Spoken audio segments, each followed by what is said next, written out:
do something called 6-point objection-proof selling. And so we talk about ick and wow. So it's sort of like, hey, Todd, where are you in your business when it comes to client acquisition, which is my specialty? What's your number one frustration? For you, it might be when it ultimately comes to your profitability, right? How much money you're able to keep.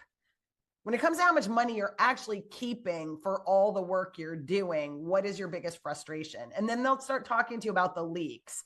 Like, I have all this overage, or I have this, or I have that, right? So they'll talk with you about that.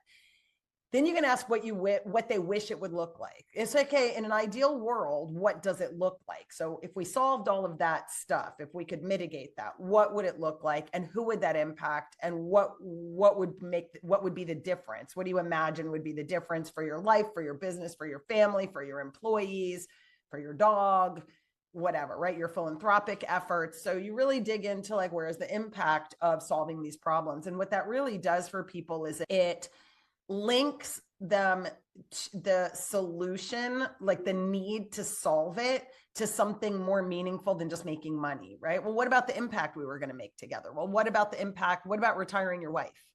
What about sending Johnny to Juilliard, right? Like, if we stop here, then that might go away. So that gives you, like, if you keep good records and you can revisit those conversations, that's really helpful.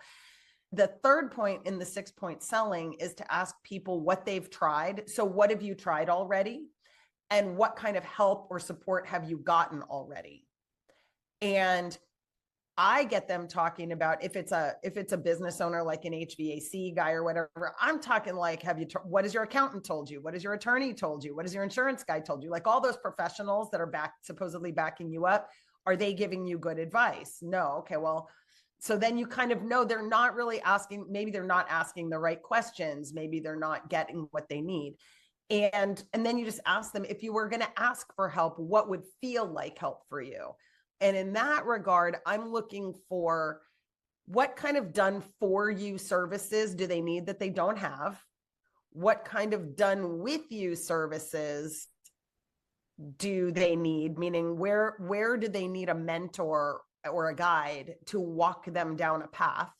For example, this sales conversation is a place where people need a lot of guidance. And I have an entire AI system built out where I can analyze those conversations and say, like in step 3, you missed this, or wow, you went through that whole conversation and missed the ask.